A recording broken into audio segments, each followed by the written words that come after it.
bonsoir mesdames, bonsoir messieurs. Je me tiens ce soir devant vous en tant que présidente de SPF, l'association coordinatrice de cet événement. Mais en tant qu'étudiante de Sciences Po Strasbourg, j'ai soif. J'ai soif comme mes camarades d'apprentissage, d'information, de débat, de discussion, de rencontres, afin de pouvoir mieux appréhender le monde qui m'entoure. Et aussi, c'est le cas de nos étudiants qui finalement ont besoin de ces informations puisqu'ils seront partie prenante importante de ce monde qui nous entoure. Sciences Po Forum et son équipe a des engagements nombreux et travaillent tous les ans et tous les jours, dans des conditions de plus en plus difficiles, à assouvir cette soif chez nos étudiants. Nous créons la discussion vis-à-vis de thèmes larges ou précis, globaux ou locaux. C'est dans cette optique que nous avons décidé, pour notre premier événement de la saison 2020-2021, se déroulant dans les locaux de Sciences Po Strasbourg, et auquel je suis ravie de vous voir tous très présents, de nous intégrer dans notre région. Sciences Po Strasbourg, ce n'est pas juste un îlot. Sciences Po Strasbourg, c'est aussi l'Alsace, c'est aussi le Grand Est. Sciences Po Forum s'intègre cette année dans son environnement et vous offre à travers cet événement, et tous les autres à venir, un éclairage particulier et d'exception sur ce qui mérite d'être discuté. Je parle aujourd'hui au nom de toute l'équipe pour vous dire que nous sommes tous très impatients de vous voir à nos événements. Car ces événements, ils existent pour vous. Je vous souhaite à tous une très agréable soirée, pleine d'apprentissage, de clarté et de réflexion. Je souhaite à présent passer la parole à Ambre Pin, celle sans qui cet événement n'aurait certainement pas pu exister, et que je remercie sincèrement.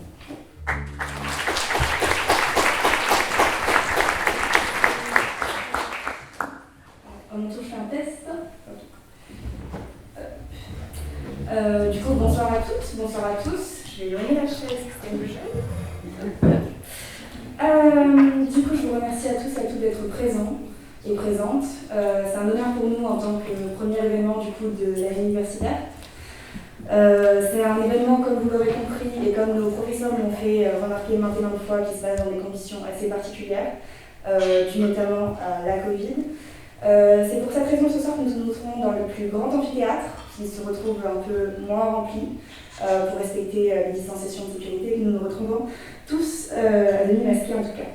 Je vais maintenant vous présenter les intervenants de ce soir. Nous avons du coup Madame Alma Dufour, ici présente, que nous remercions, qui est responsable de la surproduction et surconsommation à l'ONG Les Amis de la Terre. Nous avons également Monsieur Francis Palombi, président de la Confédération des commerçants de France et défenseur du commerce de proximité et physique, que nous remercions également d'être présents. La modération ce soir se fera par Monsieur Jean-François Gérard, journaliste chez Rue 89 Strasbourg, et également ancien élève de cette maison. On le remercie d'être là. Malheureusement, nous avions prévu la présence de Monsieur Thomas Bégel, avocat au cabinet de Corinne Lepage en charge du dossier Amazon sur les sites de Fournes et Enzisheim. Je m'excuse pour la prononciation, je ne suis pas alsacienne. Mais malheureusement, il ne pourra pas être présent ce soir. Je remercie également, et après j'en ai fini, je vous le promets, on démarre tout de suite. Je remercie également Madame Anne-Marie Jean, vice-présidente de l'Eurométropole en charge de toutes les affaires économiques, qui est présente ce soir et qui a bien voulu répondre à notre invitation. Et également Monsieur Angelo Herrera Muller, bonsoir, adjoint à Madame le maire de Bar, Nathalie Ernst. Voilà, je vais passer la parole maintenant à mon collègue Simon Derieux-Billot, qui va vous présenter donc le sujet et les enjeux de ce soir. Merci à tous.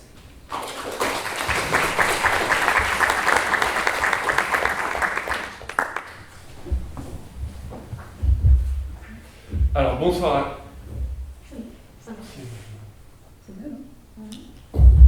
Voilà. Alors bonsoir à tous. Pour ma part, je vais rester assis.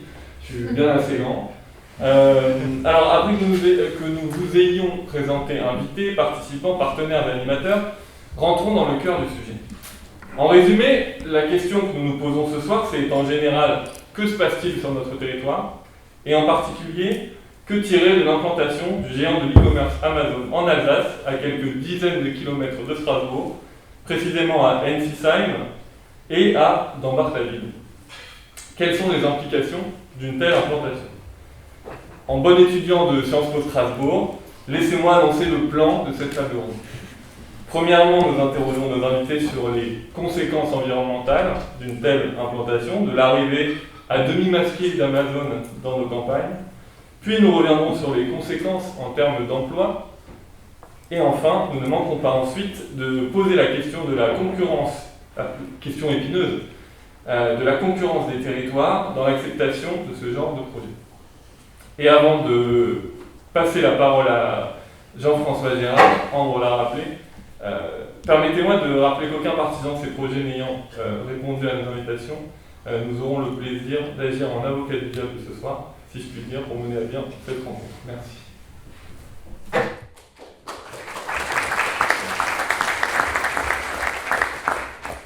Très bien, merci pour ces éléments d'introduction. Donc, comme on l'avait dit, trois aspects qu'on aimerait aborder avec cette conférence, qui sont aussi beaucoup ceux qu'on retrouve dans les articles quand on traite de ces sujets en tant que journaliste.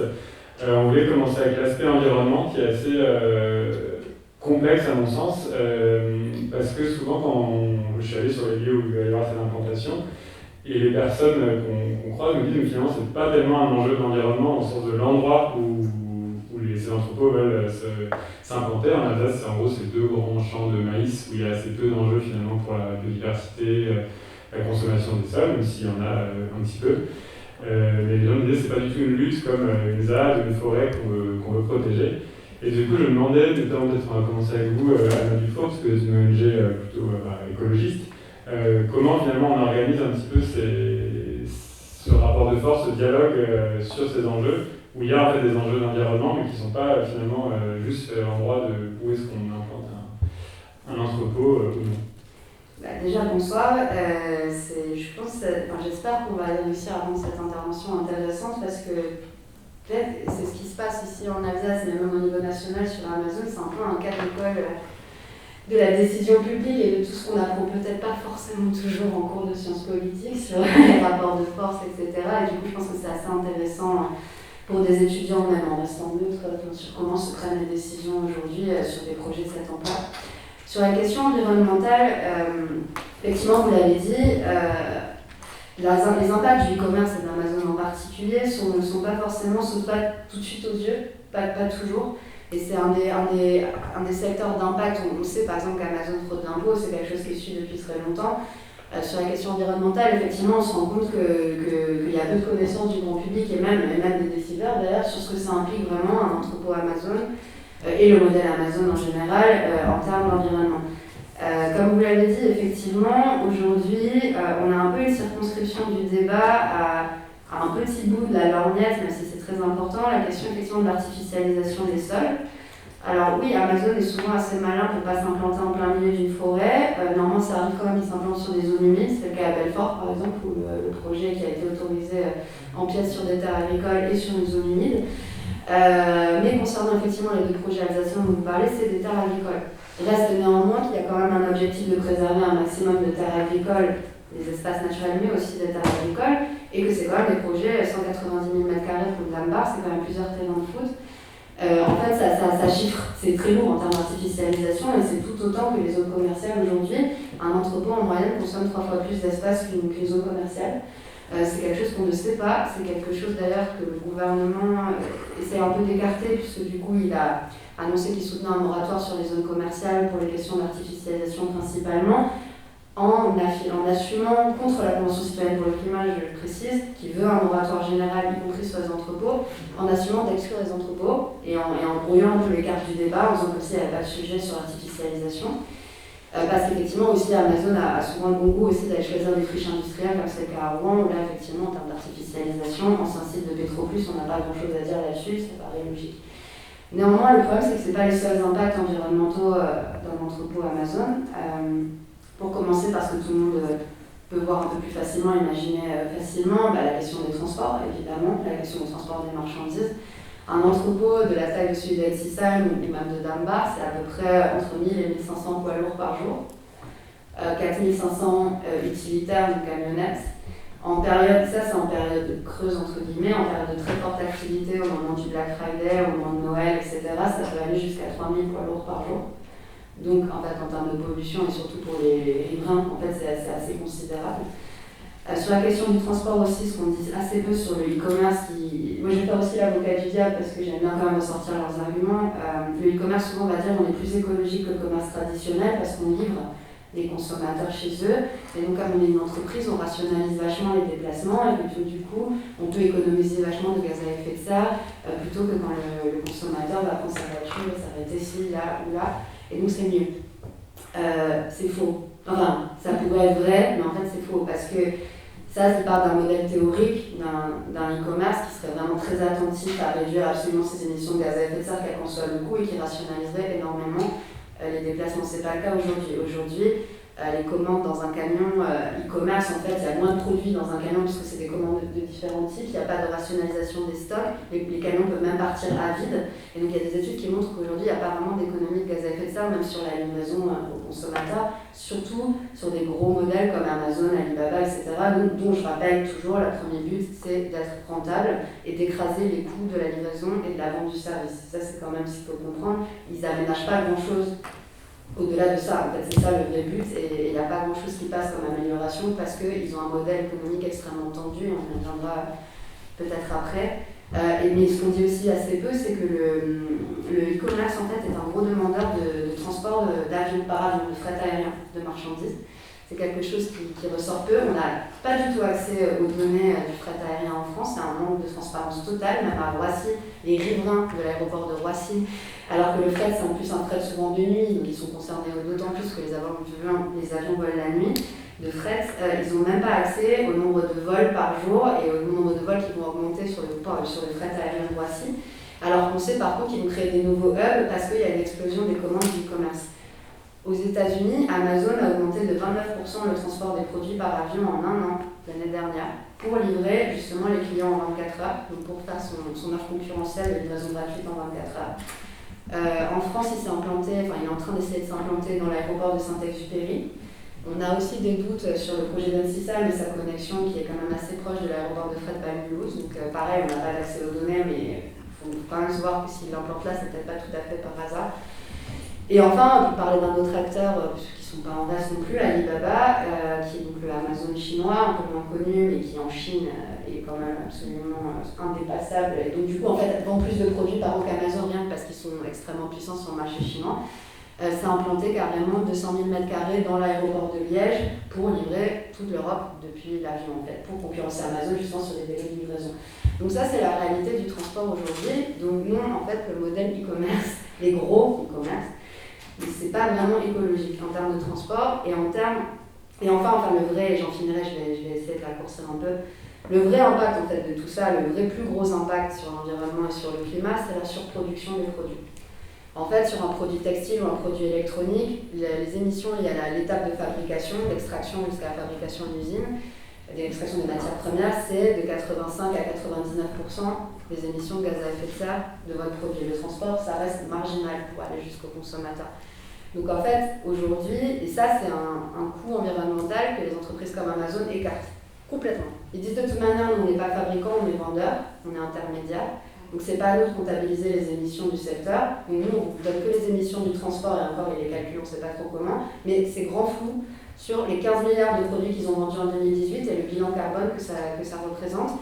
J'en finirai là. En fait, on estime les coûts carbone d'entrepôt comme celui d'Ansysal, c'est 300 millions de produits en plus sur le marché français chaque année. Amazon vend déjà 1,9 milliard de produits en France chaque année, donc c'est énorme.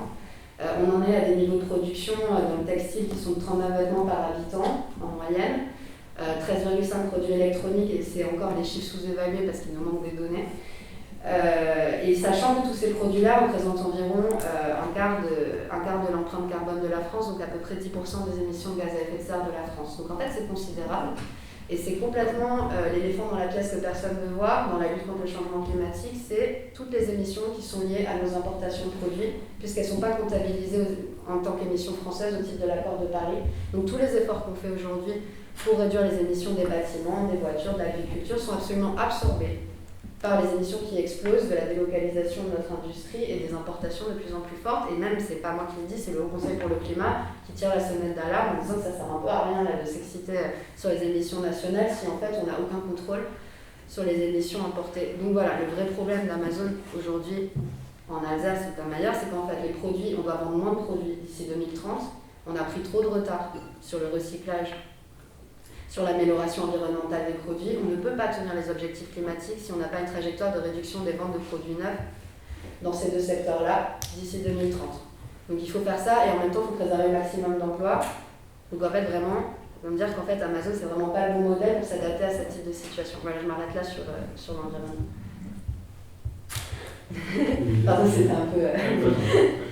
Monsieur Valandier, alors vous représentez plutôt les commerces et les commerçants, mais est-ce que les arguments environnementaux, c'est quelque chose aussi que vous soulevez dans votre opposition, puisque votre confédération est aussi opposée à ces implantations? Est-ce que là, vous avez des arguments à faire valoir à vos interlocuteurs et aux élus locaux notamment qui peuvent décider ou non de ces implantations? Oui, bonjour à toutes et à tous. Je suis très honoré d'être parmi vous aujourd'hui, ce soir. Pour moi, bien sûr, les bancs de l'école, c'est un peu loin, mais quand même, je m'en souviens.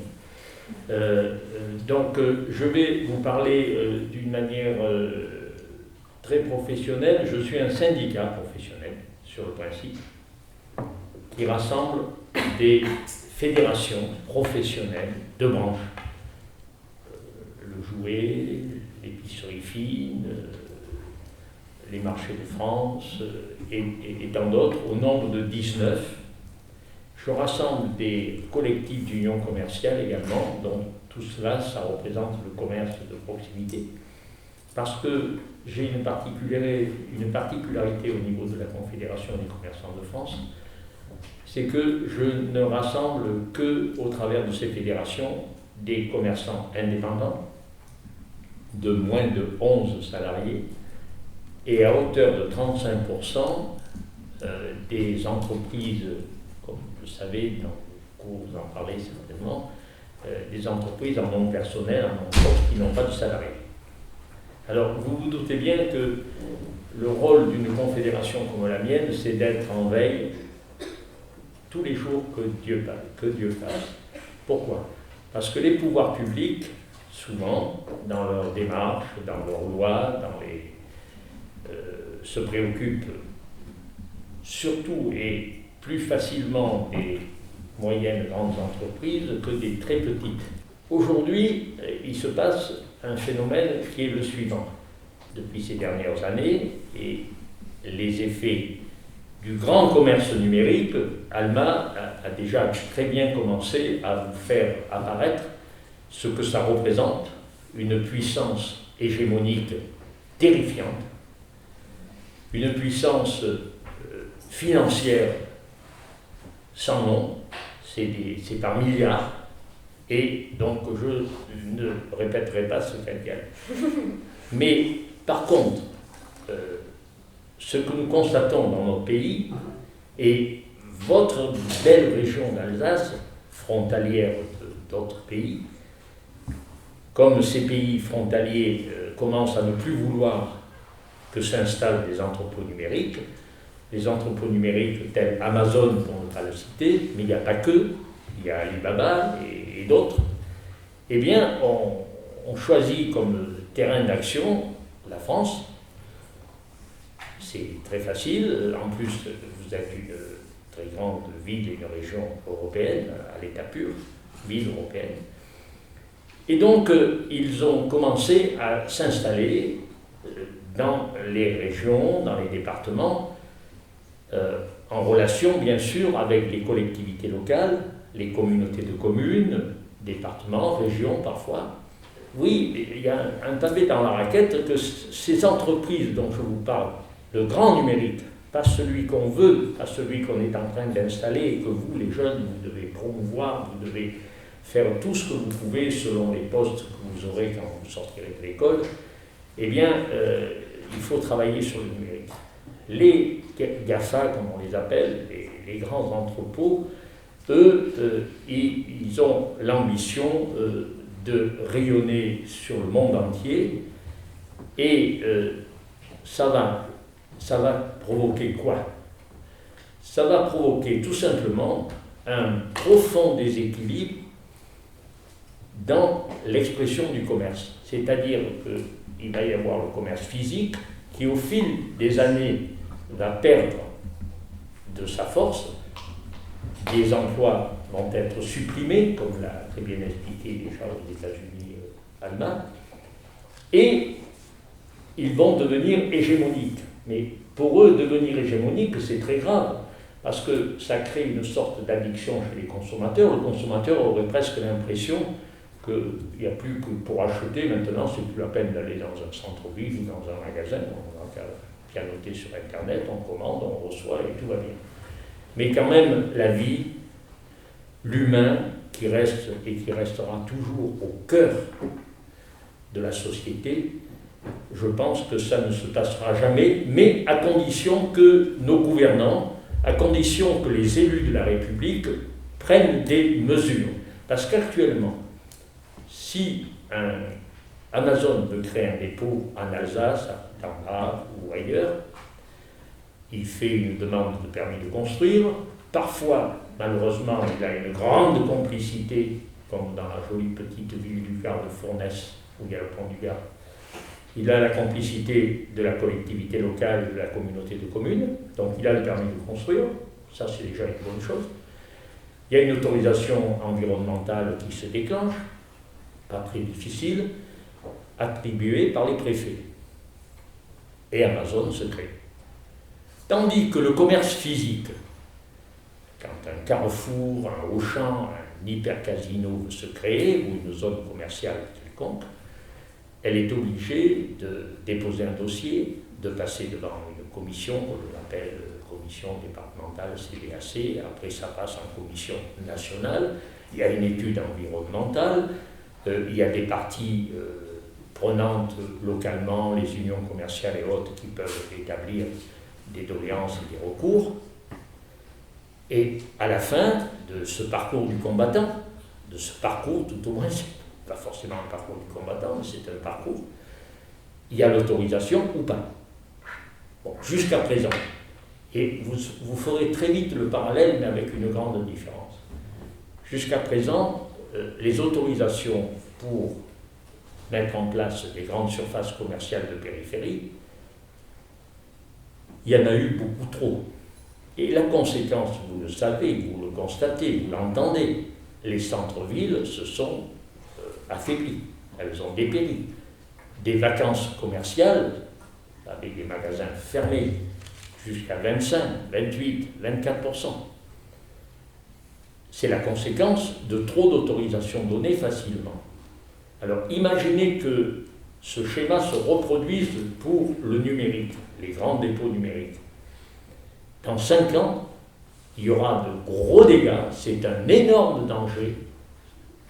Ayez bien cela en tête. C'est un énorme danger pour le commerce physique dont je vous ai parlé tout à l'heure. Et ça va créer un déséquilibre entre les deux formes.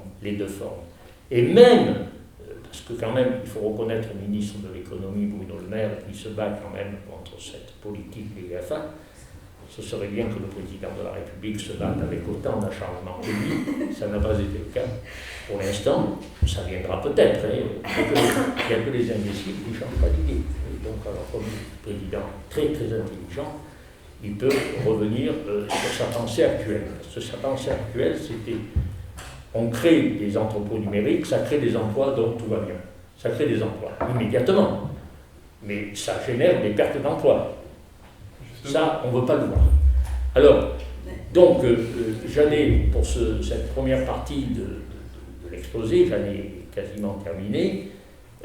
Nous, les organisations professionnelles, nous nous battons pour justement faire prendre à l'État de grandes décisions, et la partie écologique, ô combien destructrice par ces entrepôts numériques, avec tout ce qu'a évoqué ma collègue et amie, eh bien, vous ajoutez à cela le déséquilibre économique et vous constatez qu'à la sortie, le solde, il n'est pas brillant.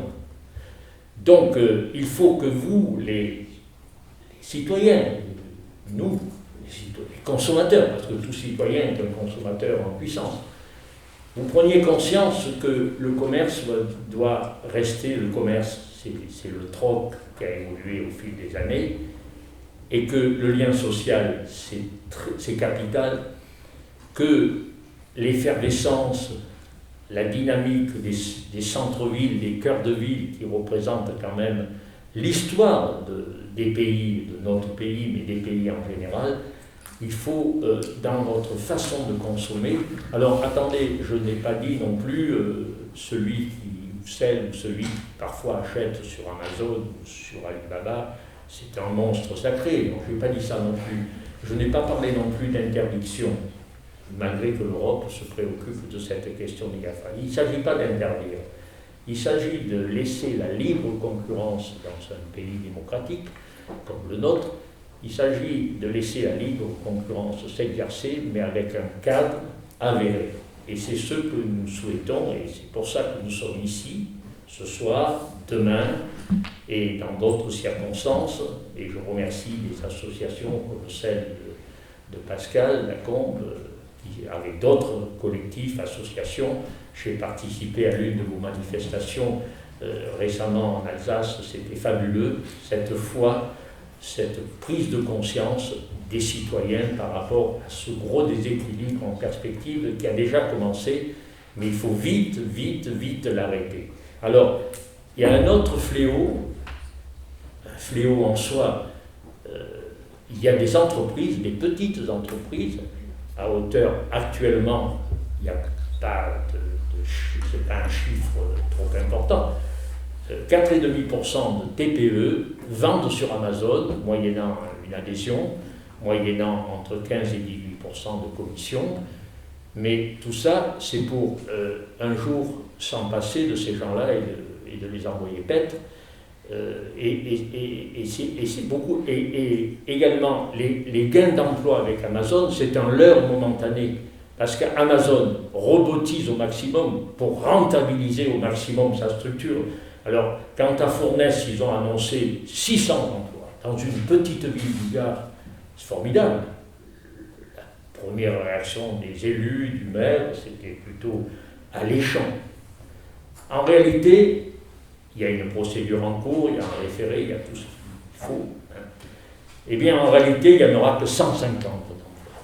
Sauf qu'on aura mis en place un dépôt de 50 000 m² sur 6 étages à 4 km du pont du Gard.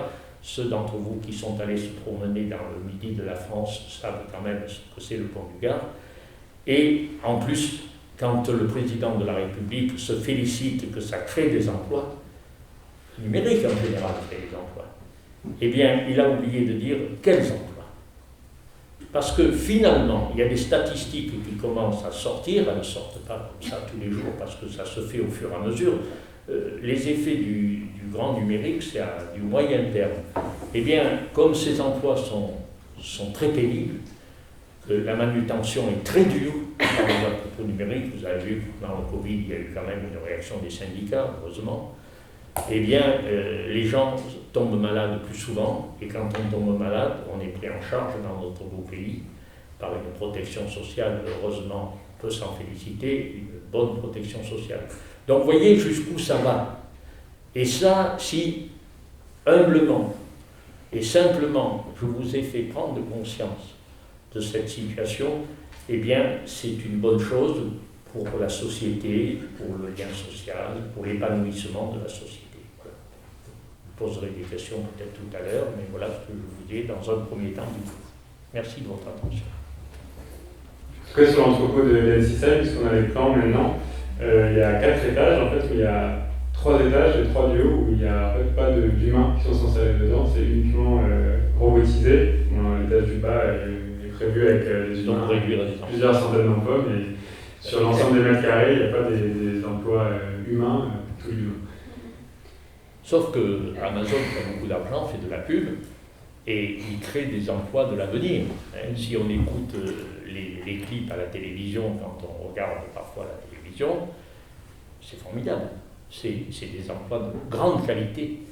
C'est tout basé sur le bluff. Alors j'aimerais rebondir sur ce qu'a dit M. Paroni, mais poser la question à Mme Dufour cette fois-ci. Vous avez parlé d'études, etc., montrant que les emplois qu'on crée à Amazon sont des faux emplois, entre guillemets. Il y a un rapport qui a été sorti il y a quelques années sous, de l'équipe de Mounir Majoubi qui disait qu'un emploi créé chez Amazon. Il y a même pas un an. Un an, pardon. Non, pardon. je précise.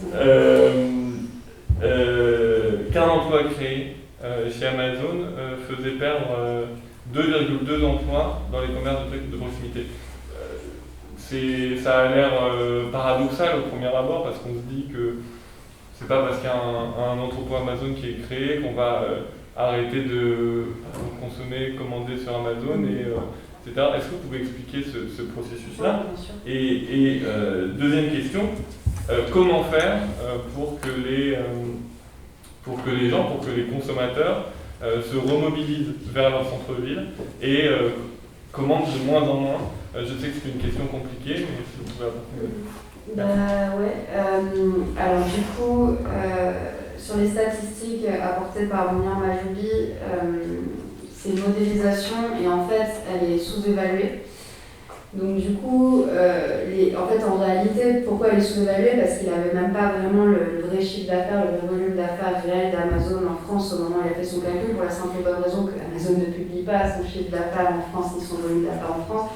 Encore un problème démocratique et de prise de décision publique. Comment vous voulez prendre des décisions publiques, économiques, même quand vous êtes le gouvernement? Quand même le gouvernement, je parle de Bercy ou de Matignon, ils n'ont même pas le chiffre d'affaires de l'entreprise concernée. Je ne sais pas, moi je trouve ça déjà en soi assez incroyable. Mais donc du coup voilà, cette étude est sous-évaluée parce qu'en fait en réalité, avec les retours d'expérience qu'on a aux États-Unis, et c'est ça qui est pas mal intéressant, c'est qu'on part pas de rien. Les États-Unis, c'est un pays où le e-commerce s'est développé beaucoup plus tôt et beaucoup plus hégémonique aujourd'hui qu'en France. Aux États-Unis, par exemple, Amazon a 100 millions d'abonnés Prime, c'est-à-dire des gens qui payent tous les mois pour être abonnés à Amazon, c'est-à-dire un tiers de la population. C'est absolument gigantesque. Et en fait, là-bas, un phénomène qu'ils appellent la retail apocalypse, c'est-à-dire l'apocalypse de la grande distribution, pour traduire ça, en fait, a déjà commencé depuis plusieurs années. Et là-bas, en fait, plus personne se pose la question de dire que le e-commerce détruit plus d'emplois qu'il n'en crée. En fait, tous les analystes économiques sont assez d'accord pour le dire. C'est assez dingue qu'en France, alors qu'on passe notre temps à s'autoflageller sur le fait qu'on ne regarde pas assez à l'étranger, qu'on n'est pas assez bon en économie, là, on a des exemples et des études qui viennent des États-Unis et personne ne veut s'en saisir. Ce qui se passe, du coup, sur les chiffres qu'on a, donc, c'est qu'entre 2008 et 2020, le développement du e-commerce aux États-Unis a détruit de façon destruction nette, donc c'est-à-dire qu'on prend en compte les créations du e-commerce évidemment, a détruit du coup 670 000 emplois. C'est absolument colossal. D'ici un peu moins de 10 ans, d'ici 2026, ils annoncent la fermeture de 30 à 75 000 magasins supplémentaires. Donc avec du coup des destructions d'emplois nets, encore une fois, qui pourraient être de au moins 500 000.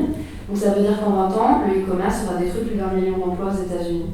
Non mais on dirait que c'est une blague, hein. Mais c'est vrai. Enfin, je veux dire, c'est des études qui sont faites par UBS, par des analystes économiques, c'est pas juste... ces études qui viennent de sortir. Donc en fait, le ratio, il n'est même pas de 1 emploi créé pour 2,2 détruits, il serait plutôt de 1 emploi créé pour 4,5 détruits. Et c'est pour ça qu'on se permet vraiment d'alerter encore une fois les élus sur le fait qu'il est vraiment urgent d'attendre. Et surtout parce qu'on entre dans une crise économique qui est en plus aggravée par le Covid. Les commerces ont été mis dans de grandes difficultés déjà par effectivement l'expansion du e-commerce, mais aussi par la fermeture du Covid, etc. Donc maintenant, ça rend une situation difficile à analyser. On va mettre tout sur le dos du Covid. Mais en réalité, là, on est dans une récession. Et que si on commence à développer des entrepôts comme ça, comme on le fait massivement sur le territoire, et qu'en fait on laisse Amazon et les autres prendre trop de place, et ça va être absolument une hécatombe absolument catastrophique. Et du coup, sur pourquoi, comment on explique ça? En fait, c'est assez simple. Concrètement, en fait, pour avoir le même niveau de service, c'est-à-dire la vente d'un produit à un consommateur, le numérique se passe d'un grand nombre d'emplois, d'intermédiaires. C'est-à-dire que, par exemple, je vais prendre un exemple un peu comparable. Un Fnac Darty, par exemple, quand il va vous vendre un produit, il a besoin de son magasin, de ses vendeurs, de la mise en rayonnage, sachant qu'ils ont en plus des entrepôts de stockage, puisque les marchandises sont en amont stockées, donc ce que fait Amazon également. Et donc du coup, en fait, il y a beaucoup plus d'emplois dans la vente et encore plus dans le commerce de proximité, où c'est encore le nombre de salariés est plus important pour le chiffre d'affaires que dans la grande distribution et les grosses enseignes qui rationalisent quand même les coûts. C'est des questions d'économie d'échelle en fait. C'est-à-dire que pour le même service, le web et donc, le numérique permet de se passer donc du coup de à peu près 4,5 fois plus de main-d'œuvre. Et en plus, ce qu'il disait sur la robotisation accélère en plus ce processus, c'est-à-dire que non content d'avoir déjà détruit beaucoup de main-d'œuvre nécessaire, le but d'Amazon et des autres, c'est quand même de se passer de plus en plus de main-d'œuvre, et ils développent pour ça des technologies d'intelligence artificielle, dont vous avez parlé sur l'entrepôt potentiel d'SCSM. Donc ça, c'est la raison. Et ce qui est intéressant de dire, c'est que les destructions d'emplois aux États-Unis, elles sont arrivées alors que même la consommation continue d'augmenter. C'est-à-dire que les niveaux de consommation dont ils parlent sur ces années-là, ils étaient en moyenne de 2 à 3% en plus par an. Donc c'est même pas qu'il y a, comme aujourd'hui, une récession, et en fait du fait que les gens vont probablement consommer moins qu'avant pour des causes économiques. Donc même comme ça, alors que les gens continuent à consommer globalement un peu plus chaque année, même comme ça détruisait des emplois et ça volait trop de parts de marché. Alors vous imaginez aujourd'hui où les gens vont consommer moins puisqu'il y a une récession globale et qu'il y a des entreprises qui se cassent la gueule et qu'on va avoir beaucoup de chômage dans ce pays. Donc voilà, en gros c'est assez... Non mais c'est assez apocalyptique en fait comme perspective. Et sur la deuxième question, c'est comment sensibiliser les consommateurs. Oui. Alors du coup, c'est toujours très compliqué. Amazon aujourd'hui, je crois qu'ils ont 21 millions de clients en France, peut-être plus maintenant depuis le Covid évidemment, puisque des nouvelles habitudes se sont créées chez des gens qui ne consommaient pas chez eux à la base. Qu'on soit clair, toute information, peut-être le fait que nous, enfin je teste, ça va parler peut-être que c'est intéressant aussi, c'est comment on fait nous des campagnes, les Amis de la Terre, le mouvement climat, etc. En fait, toutes les actions qu'on fait, on fait beaucoup de désobéissance civile, on fait de l'interpellation d'élus, on fait des reportages, on travaille avec des gros médias d'investigation comme Flash Investigation, Capital, etc. Tout ça sert à la fois à mettre une pression directe évidemment sur les gens qu'on cible, donc les décideurs politiques, que ce soit local, au niveau local ou au niveau national, mais aussi sert à avoir un écho médiatique et donc à faire parler du sujet et donc essayer évidemment de ce qu'on appelle gagner la bataille culturelle, c'est un peu pompeux mais en gros c'est une stratégie politique d'essayer de sensibiliser les gens et de créer un changement de comportement et surtout un changement de politisation. Néanmoins, en fait Amazon est tellement forte dans ce qu'elle fait, le service client, fraude à la TVA qui lui permet du coup de vendre des produits 20 à 30% moins chers que ses concurrents depuis des années, que c'est quand même difficile de gagner sur ce terrain-là. Le terrain du consommateur, c'est compliqué sur une entreprise comme Amazon et c'est pour ça qu'on demande au pouvoir public d'agir. On va effectivement sensibiliser les gens et c'est pour ça qu'on demande un moratoire sur les nouveaux projets d'entrepôt parce qu'ils ont beau jeu de nous dire ah mais c'est la faute du consommateur, on n'y peut rien, faites changer les gens et puis voilà, vous verrez que de toute manière Amazon n'existera plus, ça ne fonctionne pas comme ça. Dans la vraie vie, un consommateur, il a des enjeux de pouvoir d'achat, il y a des injonctions contradictoires, tout le monde a de l'éthique en lui, mais il y a aussi des besoins de boucler ses fins de mois, etc. Et c'est pas comme ça que ça marche, ce serait trop simple. Est-ce que vous n'avez pas aussi des fois de tourner à la culpabilisation des consommateurs, qui est quelque chose qui me frappe pas mal, sur les gens qui en ont marre en fait d'avoir beaucoup de messages et d'injonctions. Ça c'est l'apanage du gouvernement. Enfin je veux dire, c'est quand même le motto du gouvernement, c'est quand on n'arrive pas à réglementer sur un sujet parce qu'on a trop peur, et ben on va faire un label, ou une loi, ou un message, ou une pub, on va demander aux gens de ramasser leurs déchets, etc. C'est un peu, aujourd'hui, en termes d'environnement, c'est quand même le gros des politiques publiques. Comme aussi dans l'agriculture aussi, quand les gens veulent des produits locaux, ils leur disent acheter des produits locaux et tout ira bien, ce qui est un peu aussi faible en termes de réponse politique. Oui, tout à fait. Et peut-être un dernier point sur le côté sciences politiques, je pense qu'il peut être intéressant, parce que moi j'ai appris beaucoup en travaillant sur ce dossier. Vous voyez Francis Palombi, du coup, qui représente quand même 1 million d'emplois en France. C'est ça, la CDF Amazon aujourd'hui, après avec les entrepôts nouveaux, ce sera peut-être un peu plus, mais aujourd'hui c'était jusqu'à peu de temps 9500 emplois directs. On se dit quoi quand on apprend en sciences politiques? On se dit un gouvernement, il a d'un côté quelqu'un qui représente 1 million d'emplois et d'un côté quelqu'un qui représente 9500, qui va gagner à la fin. On penserait que ce serait lui. Et en fait, pas du tout. Et c'est ça qui est intéressant en fait, c'est que la décision publique et la décision politique du gouvernement, parce que je vais le dire clairement aujourd'hui, s'il n'y a pas de moratoire sur les entrepôts, c'est parce que le président de la République ne veut pas qu'il y ait un moratoire sur les entrepôts. Et en fait, la décision politique, elle n'est absolument pas prise par des calculs toujours très rationnels. Ça fait quand même 1 an et demi qu'on a transmis ces infos au gouvernement et qu'ils n'en font rien. Et c'est des calculs politiques, des liens, de relations, d'influence, de qu'est-ce que les gens vont penser de cette mesure, d'un moratoire, etc. Et c'est ça qui est très intéressant aussi, c'est la complexité et le manque de rationalité en même temps de la décision publique sur ce dossier qui me fascine en fait, moi-même. Voilà. Absolument. Exact. Monsieur Palombi, est-ce que vous avez aussi le sentiment de se heurter un peu à un mur? Est-ce que vos interlocuteurs, déjà, c'est aussi le gouvernement, un peu comme l'UMG, peut-être plus au niveau local, et est-ce que vous avez le même sentiment sur les retours? Alors, le gouvernement, l'État est convaincu que le numérique est indispensable et qu'il faut que ce soit l'alternative promue par le terrain, par les commerçants, y compris les enseignes, les franchises, par tout le monde. Donc l'État a un secrétariat d'État au numérique, il y a une section à Bercy qui s'appelle France Num, qui a la vocation de rechercher des startups parmi les plus performantes pour apporter ce service numérique auprès des territoires. Donc l'État est conscient que le numérique doit gagner le territoire, mais là où il y a le pavé dans la raquette, c'est le développement de ces dépôts numériques. On peut soupçonner des grands accords avec les États-Unis, avec la Chine. Le président est allé en Chine récemment avec une délégation. C'est évident qu'il y a eu des accords certainement de conclus avec Alibaba. Parce qu'on a parlé jusqu'à présent d'Amazon, parce que c'est le plus représentatif, avec 27 structures sous une forme ou sous une autre dédiées à faire le job de livrer les consommateurs en France. Mais imaginons, si on laisse les choses aller bon train sans cadre, que Alibaba se dote d'une puissance d'action aussi importante que celle d'Amazon. Et Alibaba, je pense qu'on ne contredira pas, Alibaba il est aussi puissant, sinon plus puissant qu'Amazon, tout au moins aussi puissant.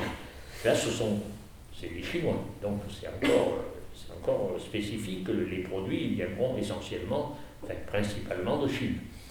Donc, vous voyez, je pense que c'est important d'en parler, de prendre conscience et d'agir. Nous, les organisations professionnelles, les ONG, comme la très forte ONG de Alma, nous devons nous battre tous les jours sans faiblir, sans faillir, sans se laisser influencer par quoi que ce soit. C'est l'intérêt général de la France, des citoyens, à la fois sur le plan économique, sur le plan sociétal, sur le plan sanitaire, sur le plan social. Parce que des emplois qui rendent malades les gens, je ne sais pas si c'est très vertueux, à mon avis ça ne l'est pas. Ça coûte cher au pays, mais pas que. C'est quand même les humains qui trinquent. C'est ceux qui travaillent chez Amazon. Alors, malgré les clips, télé, radio et tout, la réalité, elle est quand même bien là et les preuves sont là à l'appui. Et alors, justement, comment faire pour passer au troisième point de notre table ronde, comment faire quand le maire d'une commune, par exemple, a devant lui un projet comme ça, qu'on lui promet des centaines d'emplois dans sa commune, que s'il refuse, l'entreprise ira peut-être 10 km plus loin. Comment faire pour, en quelque sorte, remettre au cœur de la décision l'intérêt presque national au-delà de l'intérêt local, presque individuel. Il y a beaucoup de taxes locales aussi qui reviennent à la ville, à l'intercommunalité. Vous savez, ce soir, on était avec le président du conseil départemental, un homme de qualité, qui s'est posé beaucoup de questions. Il nous a posé beaucoup de questions. Parce que les élus en Alsace, dans le Grand Est, se posent beaucoup de problèmes parce que vous êtes le département parmi les plus recherchés par Amazon. Donc, nous lui avons expliqué ce que je vous ai dit au tout début, mais il n'y a pas que.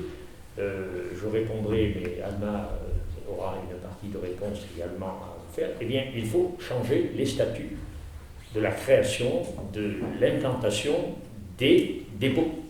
Parce qu'actuellement, comme je vous l'ai dit, et ça explique quand même la facilité pour se développer de ces entrepôts, toutes les règles qui sont appliquées, les règles existantes, d'autres peuvent survenir, bien sûr, on n'est pas au bout d'un système, mais toutes ces règles d'implantation légale et cet aspect fiscal légal, la TASCOM, c'est une taxe qui impacte les commerces, les structures commerciales de plus de 400 mètres carrés.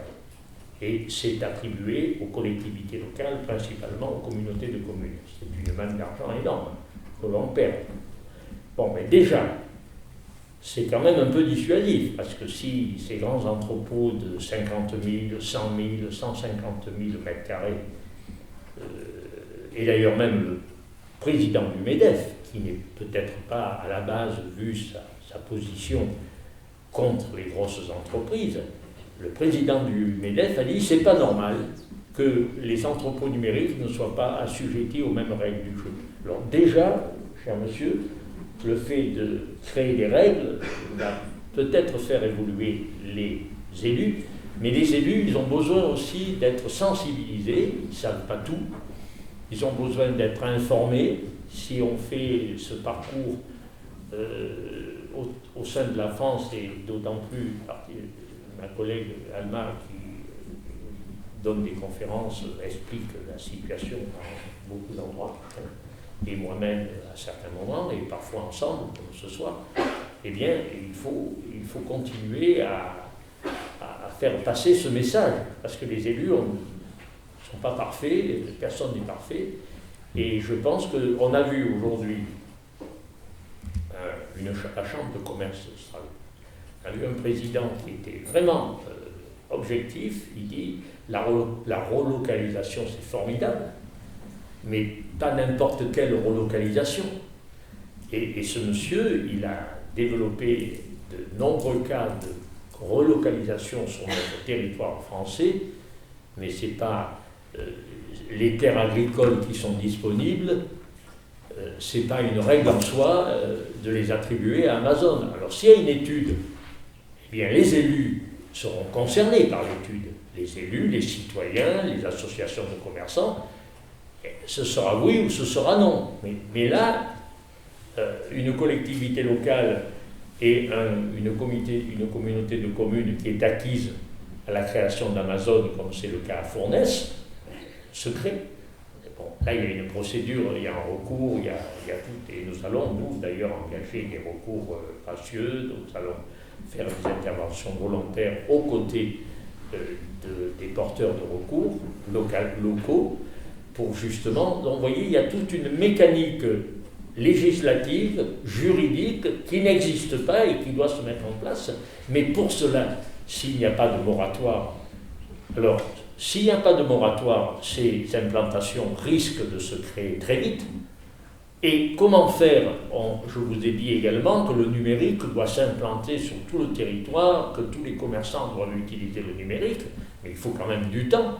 Il faut un peu de temps, même si on accélère le pas. Et s'il n'y a pas un moratoire pour bloquer la situation, comment? Eh bien, les dépôts numériques avec l'argent, avec parfois malheureusement la complicité d'élus locaux, eh bien, ils vont se créer à tour de bras. Et ça va envahir tout le territoire et ce sera très dangereux. Mais bon, et si je peux compléter peut-être sur ce point, je pense que c'est bien aussi, je pense qu'il y a un truc assez aussi intéressant à quelle décentralisation on veut. Et effectivement, là, la compétition qu'il y a entre les territoires, s'il n'y a pas de moratoire au niveau national, en fait, on ne peut pas gagner, puisqu'ils iront toujours dans le territoire d'à côté et on aura toujours un pour accepter. Et en fait, d'ailleurs, la stratégie d'implantation d'Amazon, peut-être ou non pilotée par le gouvernement directement, on verra, et de choisir en fait des territoires, justement, il y a des sites qui ferment à proximité. NC5, c'est juste à côté de Fessenheim, par exemple. Belfort, General Electric qui supprime 1300 emplois. Petroplus, la terraphénie qui a fermé. Metz, c'était une base aérienne qui employait 20 000 emplois directs et indirects, qui a fermé. Et donc du coup, effectivement, on se met à la place des élus concernés. Ouais, c'est compliqué, mais même politiquement. C'est-à-dire que là, devant ses concitoyens, qu'est-ce qu'on dit quand on dit on a refusé la plateforme logistique qui allait venir combler le manque à gagner en termes d'emploi. Et donc du coup, c'est comment l'État ne peut pas laisser aussi des collectivités se faire compétition les unes contre les autres sur des géants comme ça, en fait. Parce que là, sur Fournes, c'était quand même assez tragique comme exemple, parce qu'à la fin, on a démonté tous les arguments, il ne restait plus grand-chose, puisque même les emplois, il n'y avait quasiment plus d'emplois, et en plus on a appris qu'ils faisaient fermer un sous-traitant d'Amazon, XPO, qui existait déjà dans la région, qui livrait en fait pour Amazon dans la région avant, et qui fermait du coup du fait de l'implantation d'un site, donc il ne restait plus rien. Le seul argument c'était oui, mais on a besoin d'impôts locaux pour payer la cantine, la rénovation de la cantine. Et alors là on se dit quand même, c'est quand même assez formidable qu'Amazon, qui du coup évade l'impôt, est responsable d'une fraude à la TVA d'à peu près 1,5 milliard d'euros par an, enfin là en 2019, donc le déficit de l'hôpital public, prive en fait, fait partie de ces entreprises qui privent l'État de sa manne fiscale, qui du coup l'État donne moins d'argent aux collectivités, qui du coup, à un moment donné, vous voyez le cercle vicieux qui serait, et c'est quand même pas possible que le seul argument qui reste dans une collectivité comme Fournes, c'est de dire il faut qu'on refasse la cantine. C'est pas le cas à NC5, effectivement, il y a Fessenheim, il y a plein de choses qui jouent, mais là quand même on est sur un sujet où on voit très bien que les collectivités, plus elles sont sous-dotées, plus en fait il y a un risque du coup de dumping, plus effectivement la question aussi de la relocalisation, c'est très beau, mais si l'État n'accompagne pas la relocalisation par de la réglementation, par des tarifications aux frontières, par des investissements comme le plan de relance qui était censé servir à ça, mais il manque beaucoup d'argent pour relocaliser. Il y a plein de secteurs, le textile, le recyclage, le reconditionnement de smartphones, de BTP, il y a plein d'alternatives à la place d'un entrepôt Amazon sur les territoires pour créer même des projets industriels qui emploient des gens. Mais aujourd'hui, le compte n'y est pas en termes de financement. Aujourd'hui, le compte n'y est pas. Et donc, voilà, c'est en même temps, on veut une politique territoriale parce qu'évidemment, il faut que les décisions soient prises localement parce que c'est ça qui fait sens. Et en même temps, dans le jeu de la mondialisation, on voit que ça marche pas très bien concernant Amazon. Donc c'est pour ça qu'on a un moratoire au niveau national et que l'État impose un moratoire et qu'après, on y voit avec les collectivités comment négocier pour la suite, quoi. C'est un peu ça l'idée. Je pense que c'est comme ça qu'on s'en sortira. Sinon si c'est pas là, ça sera là pour toujours. Absolument, et tu as raison, absolument. Et vous avez entendu parler que nous sommes tous égaux devant l'impôt, normalement. Et là, il y a vraiment une situation très grave, très très grave. Et il faut que vous en preniez conscience et il faut que nous agissions tous, pas que les organisations professionnelles, pas que les politiques, les citoyens, tout le monde doit prendre conscience de cette chose-là et il faut réagir. On ne peut pas continuer comme ça parce que on l'a vu malheureusement pendant le Covid, les déficiences de l'hôpital. Il y a un manque de moyens dans l'hôpital. Et ces dépôts numériques de 50 à 150 000 m², ils ne payent pas. Ils se dispensent des droits de douane pour partie, ils se dispensent de la TVA pour partie, ils se dispensent de la TASCOM par rapport à l'aspect urbanistique. Mais où on va? Et si on avait cet argent, les communautés de communes pourraient mettre de l'argent dans leurs hôpitaux locaux, même l'hôpital local, ça a quand même une raison d'être. Bon, on ne va pas dévier sur notre sujet, je vous rassure. Mais quand même, c'est un sujet global, quoi. Il faut que ça s'arrête. Et on sera, je vous assure, on est devant vous ce soir. On est déterminés, mais déterminés et jusqu'à ce qu'on réussisse. Il n'y a pas de raison qu'on ne réussisse pas parce qu'on est dans la justice. Ce qui est juste aboutit un jour. Monsieur Francis Palombi, je vous remercie. La montre court, donc je vous propose qu'on passe maintenant la parole dans la salle. Olivier, si tu veux bien. Voilà. Merci. Sachant que il faut nous quitte dans une vingtaine de minutes parce que vous avez un train, donc si vous avez des questions qui peuvent être en priorité vers le micro. Et Alma, et on va terminer avec Monsieur Palombi. Oui, donc Anne-Marie Jean, vice-présidente de l'Eurométropole en charge de toutes les questions économiques, dont les questions de commerce. Quand vous posiez la question tout à l'heure de que peuvent faire les maires, que peuvent faire les collectivités, ils sont assez impuissants. Ça veut plus, si ça veut. Ils sont assez impuissants par rapport à un certain nombre de choses que vous avez citées, il y a des choses qui relèvent du cadre législatif réglementaire en France et en Europe. On peut pousser nos députés, nos sénateurs, on va dire les sénateurs dimanche, voilà, à faire évoluer le cadre. On sait que ça prend un peu de temps. Il faut reconnaître que Amazon est très bon. Si Amazon marche si bien, c'est qu'il propose une expérience client qui est géniale. Voilà, il faut aussi savoir le dire, et ça fait partie de la non-culpabilisation de tous ceux qui l'utilisent. Amazon procure une expérience client géniale. Voilà. Ce qui se passe, c'est que les consommateurs, les utilisateurs ne décodent pas ce qu'il y a derrière. Et on doit donc collectivement, vous, associations, mais nous aussi, élus, aider chacun à décoder ce qui se passe. J'apprécie qu'Amazon me propose des produits que je suis susceptible d'aimer, parce qu'en effet, ils ont bien soigneusement suivi les achats que j'ai faits, et donc ils se disent que ça m'arrange, ça me facilite la vie le jour où je recherche un produit. Si je réfléchis 2 minutes, je me dis, voilà, Amazon enregistre des tas de choses sur moi. Est-ce que c'est quelque chose que j'ai envie de favoriser ? Est-ce que j'ai envie de donner toute une série d'informations sur moi, mes actes d'achat, mon âge, ceux de mes enfants, voilà. On ne se pose pas ces questions parce que voilà, ça vient dans un parcours client, ça vient dans le suivi, et puis ça facilite la vie sur le moment. Mais si on y réfléchit et qu'on comprend ce qui se joue derrière, et que finalement on donne gratuitement un certain nombre de données qui sont une manne formidable pour ces entreprises, on lâche une partie de notre liberté de consommateur. On a une praticité de livraison. On ne se demande pas ce que ça signifie derrière en termes de conséquences. Donc il faut que, je crois, on agisse sur 2 pans. D'une part, aider, comme vous l'avez dit, M. Palombi, les autres commerçants, on va dire les gentils, ceux qu'on a envie de favoriser, ceux qui sont là, ceux qui font du lien social, qui nous permettent quand même de voir les produits, de les toucher. Quand on parle avec eux, ils sont de plus en plus nombreux à témoigner du fait qu'il y a des gens qui entrent en magasin, qui vont voir le produit, qui vont soigneusement le sous-peser, le regarder, se dire c'est vachement bien, et hop, je retourne chez moi l'acheter sur Amazon. C'est pas admissible, c'est pas admissible. Il faut qu'on collectivement on prenne conscience de ça. Il faut qu'on aide donc, autant qu'on le peut, les commerçants qu'on a envie de soutenir, c'est-à-dire ceux qui sont là physiquement et qui créent de l'emploi de proximité, à se numériser. C'est d'ailleurs un petit coup de pub pour ce que fait l'Eurométropole en ce moment, mais dans le cadre des plans de relance, il y a un programme qui s'appelle Bicom, qui a été doté de 300 000 € pour aider justement des entreprises, notamment commerçants du territoire, à se numériser. Et parce qu'on a bien vu pendant cette crise, encore plus qu'avant, que celles qui s'en sortaient le mieux, c'était celles qui avaient aussi une alternative numérique aux magasins physiques qui, pendant le confinement, étaient fermés.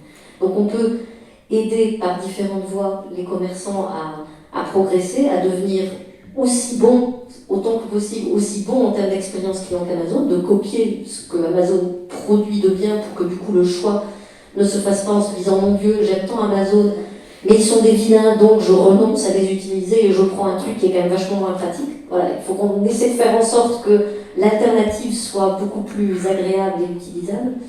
Et puis il faut aussi faire du débat, c'est ce que vous faites ce soir, mais il faut aussi que nous, élus, on le fasse dans les procédures de type vente d'un terrain.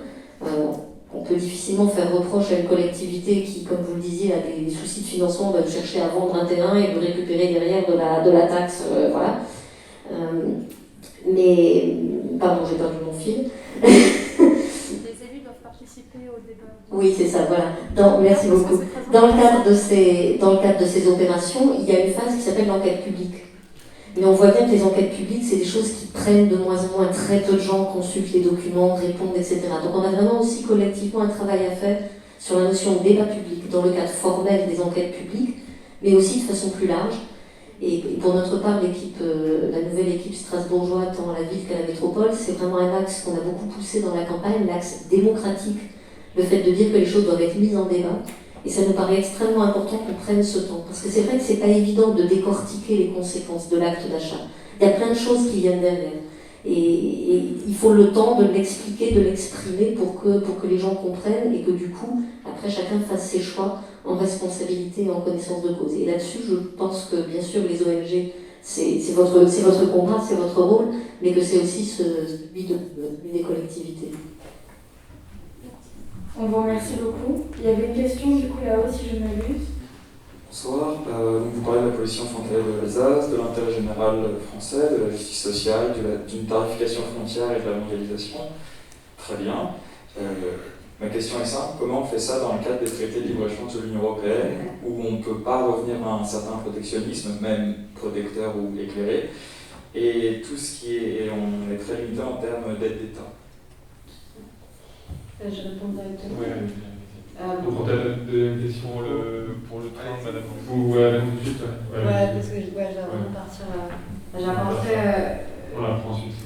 C'est effectivement le sujet des traités européens, c'est un vrai sujet, c'est un sujet sur lequel absolument dans tous nos secteurs de bataille sur le changement climatique on se heurte. Je donne un autre exemple, les financements des banques aux énergies fossiles par exemple, absolument soi-disant impossible d'encadrer des banques privées et puisque liberté de circulation du capital, on ne peut pas leur interdire d'envoyer leur capital à l'étranger pour financer un projet pétrolier au Mozambique qui, même si en fait il représente cette année d'émission de la France, c'est pas possible dans les traités, soi-disant.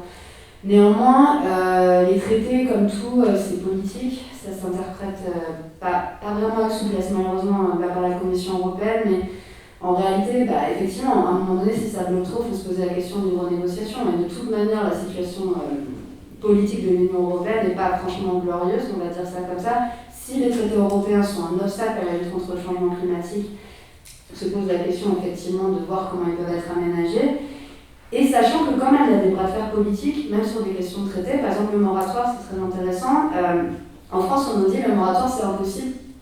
Zone commerciale ou entrepôt, d'ailleurs, impossible parce que c'est contraire à la liberté d'entreprise et que l'Union européenne ne veut pas de moratoire. La Cour de justice de l'Union européenne a été très claire, c'est une atteinte disproportionnelle à la liberté d'entreprise.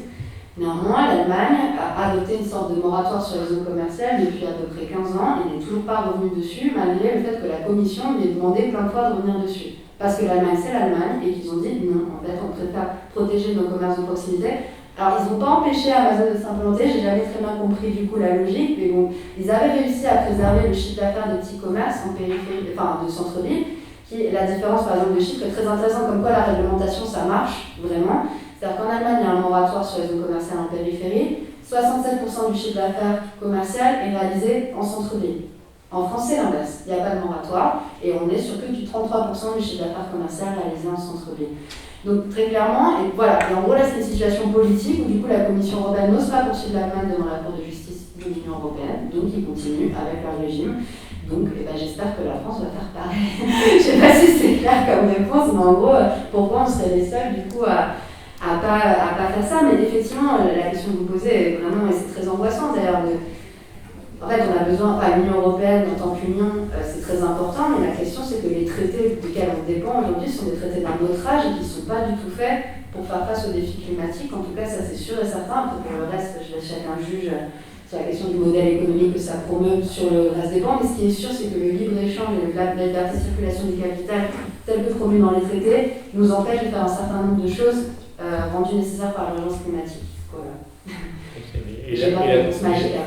Et la Commission européenne a décidé, Thierry Breton travaille sur la question, la DGCCRF française nous l'a confirmé, que ce soit sur la législation commerciale ou le développement des entrepôts numériques, il y a quand même plus qu'une réflexion, il y a une action qui est en train de s'engager.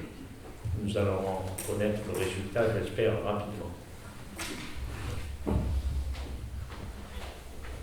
Voilà, une autre question au centre.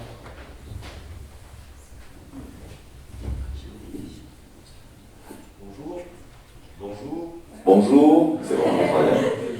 Je vais parler en tant qu'entrepreneur. J'ai beaucoup d'admiration pour des gens comme Jack Ma, le patron d'Alibaba, ou Jeff Bezos, parce que finalement ils ont démarré de rien, à une époque où il y avait déjà du commerce. Et Jack Ma, par exemple, était prof d'anglais en Chine, okay, donc rien à voir. Et ils ont quand même réussi à créer des mastodontes impressionnants. D'après vous, qu'est-ce qui manque pour, par exemple, les élèves de Sciences Po pour devenir des entrepreneurs? Et une question qui est à côté de ce que vous avez dit aussi, Amazon ne paye donc pas l'impôt qu'il devrait payer en France. C'est quoi les pistes pour pouvoir les payer? Et juste j'ai coupé du coup. Juste aussi une information, c'est la première année en 2019 que la France est numéro 1 des pays en termes d'attractivité de ce qu'on investit, de ce que les pays étrangers investissent en France. Donc ça, c'est pour peut-être répondre à la question du fait qu'ils ne disent pas non à des entrepôts.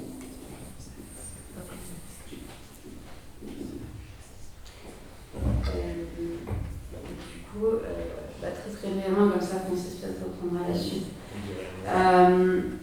Sur la question de comment on fait faire payer plus d'impôts, ça reste aussi la question évidemment du droit européen.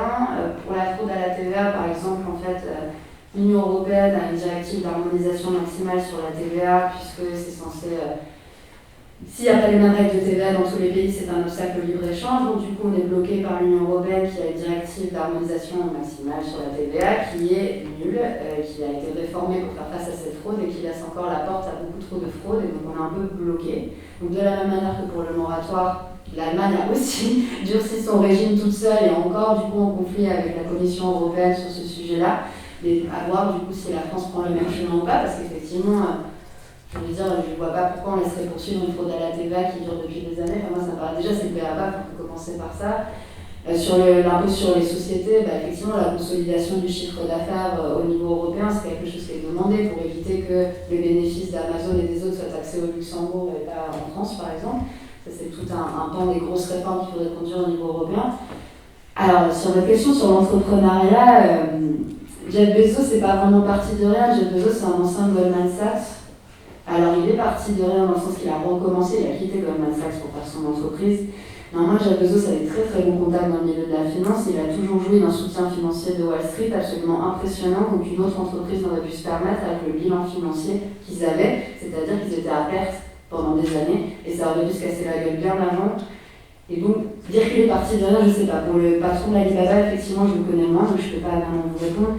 Moi, ce n'est pas ma vision en fait, de l'intérêt général. Je pense qu'on mythifie la figure de l'entrepreneur, mais qu'un entrepreneur a besoin de beaucoup de choses qui sont du service public, des collectivités, du travailleur, du travail des autres en fait, pour réussir.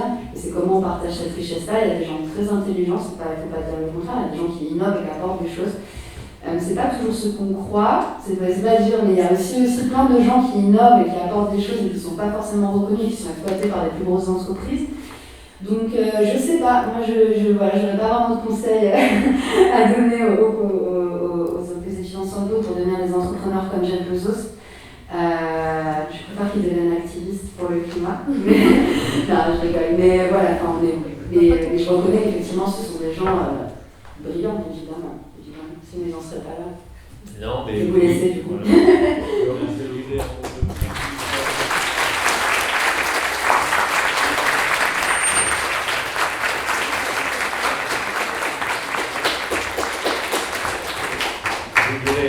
dirais juste un mot de plus, monsieur, c'est que il n'y a rien d'admirable à se dispenser de l'impôt, qu'on s'appelle Amazon ou qu'on s'appelle Alibaba, même si ce sont des grandes réussites professionnelles en soi. On ne teste pas que le principe Amazon, Alibaba est remarquable, mais le fait que ce soit des entreprises remarquables, elles ne doivent pas échapper aux règles des pays.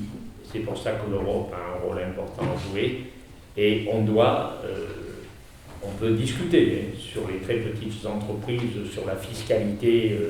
Il y a des aménagements à la fiscalité en France qui doivent se faire.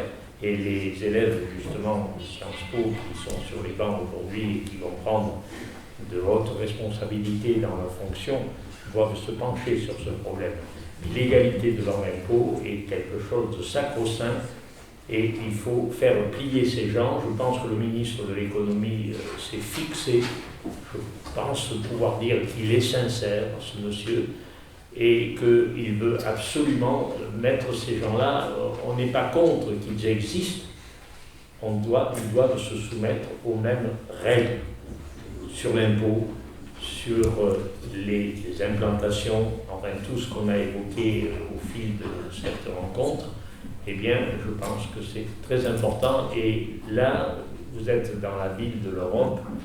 Eh bien là, l'Europe a quand même un rôle à jouer très important. Et je pense que le président de la République est un pro-européen convaincu, comme il l'a fait sur certains plans, peut certainement faire évoluer les choses. Mais c'est vrai que Bruno Le Maire a fait une tournée des principales capitales européennes par rapport à l'impôt vers les GAFA, la TVA, etc. Et il est revenu presque bredouille. Donc il a pris la décision, Bruno Le Maire, de faire en sorte déjà de l'appliquer en France. C'est déjà une première étape importante.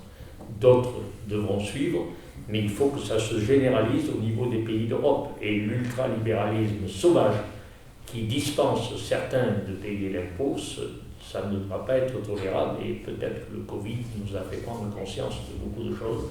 On a pris conscience que le commerce physique, c'était quand même important. On a pris conscience que nos commerçants indépendants avaient une valeur d'être, les marchés implantés. Bon.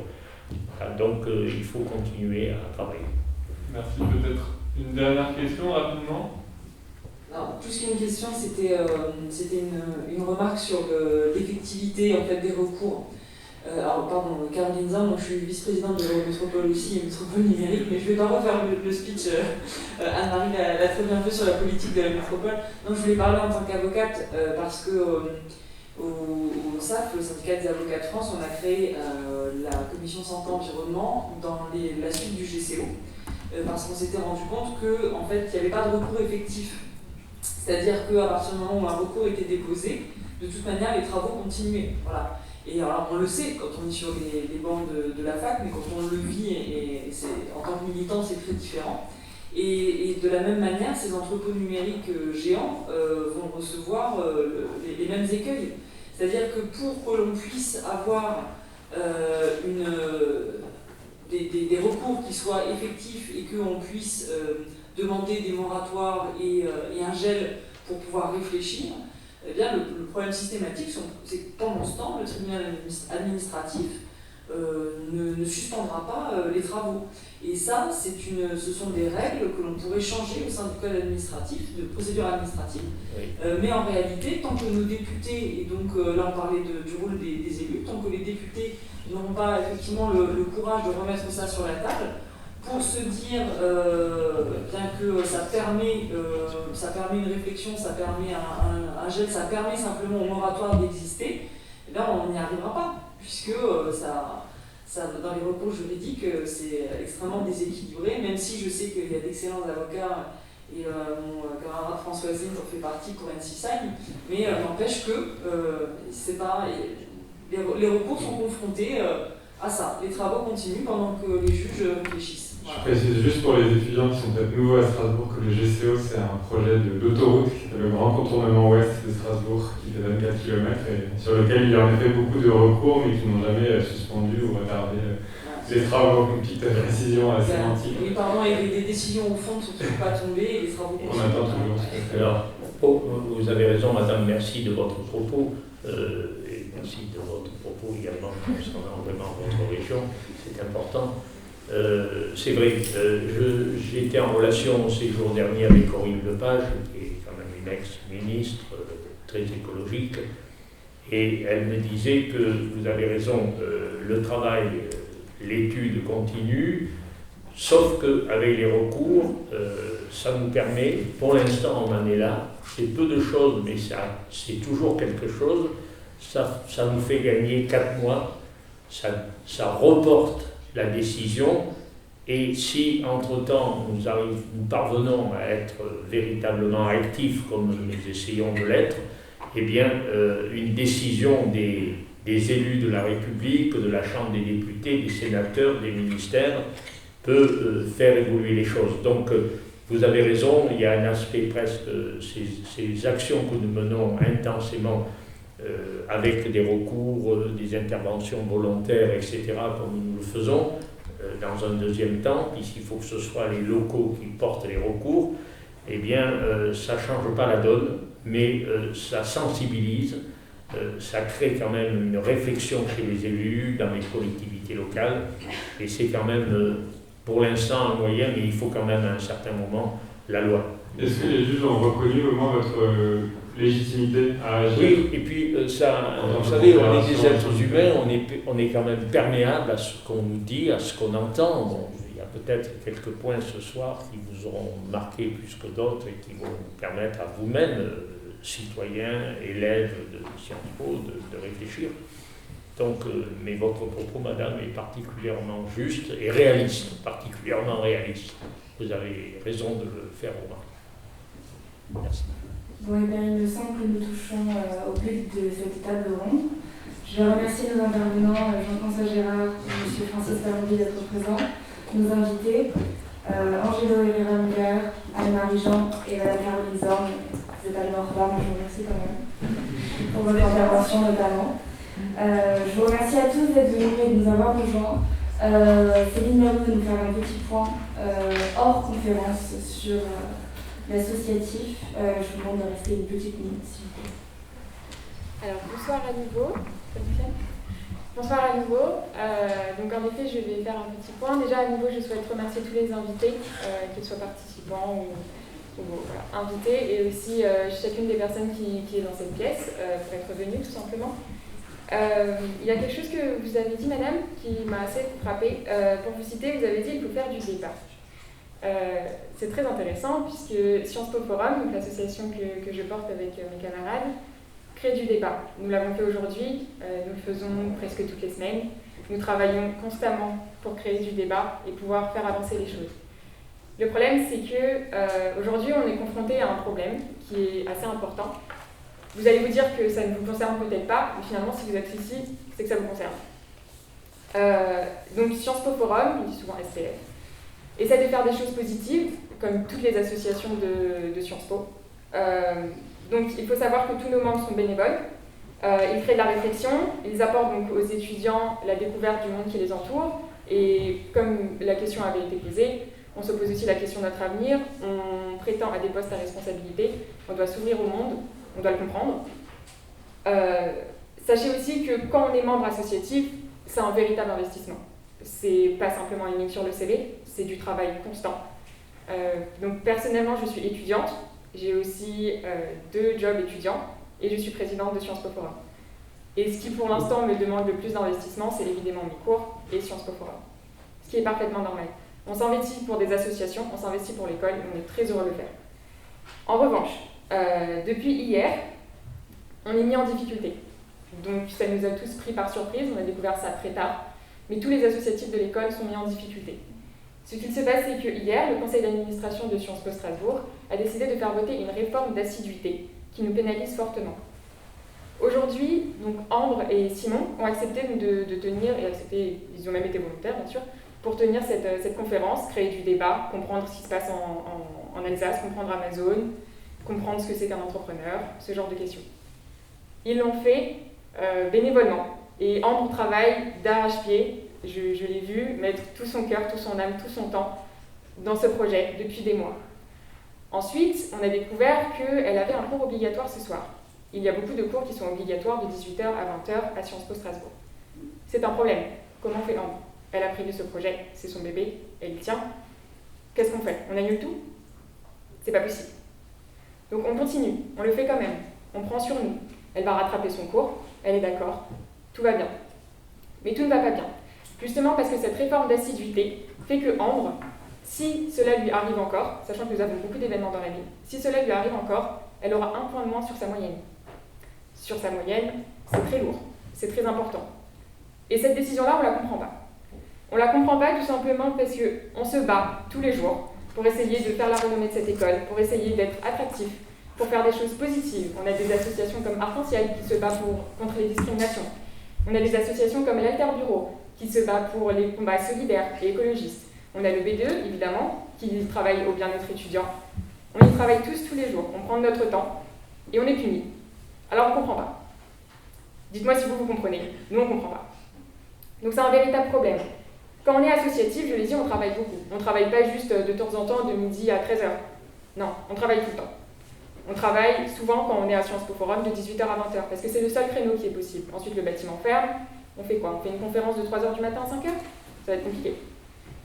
Donc, qu'est-ce qu'on fait? On est puni. Cette règle, elle nous stresse, elle nous angoisse, et elle contraint beaucoup le bien-être étudiant. Et ça aussi, c'est quelque chose qu'on ne comprend pas. Quand on est arrivé cette année à Sciences Po Strasbourg, on nous a dit que des rapports avaient été faits, que des études avaient été faites, qu'on nous avait écoutés, qu'on avait beaucoup travaillé sur le bien-être étudiant. Et ensuite, on sort cette réforme. On ne comprend toujours pas. C'est quelque chose qui est très lourd pour nous, c'est quelque chose qui est très difficile. On essaye de s'investir, on fait des choses positives, on travaille, on fait de notre mieux. Pourquoi? Pour finalement passer au rattrapage? Et encore? Alors voilà, aujourd'hui, je demande donc à tous les associatifs de cette salle de se lever. Nous sommes tous concernés, et les étudiants aussi.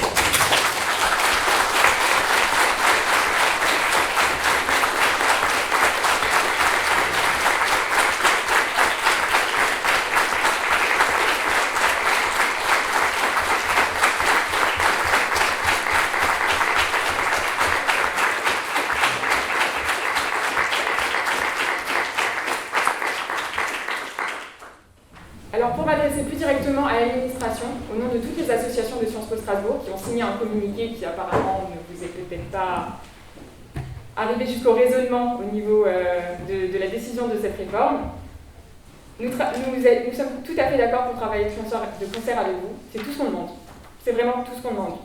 À ce moment-là, faites-nous confiance. Aidez-nous. Ne nous punissez pas parce qu'on essaye de travailler pour cette école. Donc arrêtez tout simplement cette punition qu'on ne veut pas, qu'on ne comprend pas et qui ne bénéficie finalement à personne. Je remercie toutes les personnes qui sont venues, je remercie toutes les personnes qui m'ont écouté.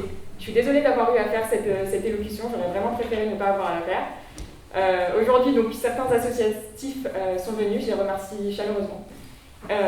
C'est tout ce qu'on a pu réunir en 1 heure à peu près, et c'est déjà beaucoup. Donc vous comprenez un petit peu notre colère. On prend à nouveau de notre temps personnel pour essayer de défendre les droits des étudiants et des autres associatifs. Je vous remercie.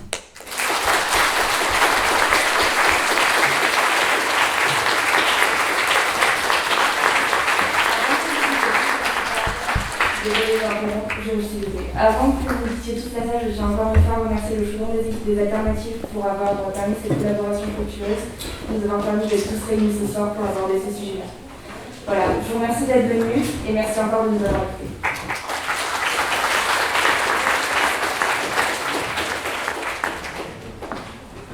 On a une dernière parole.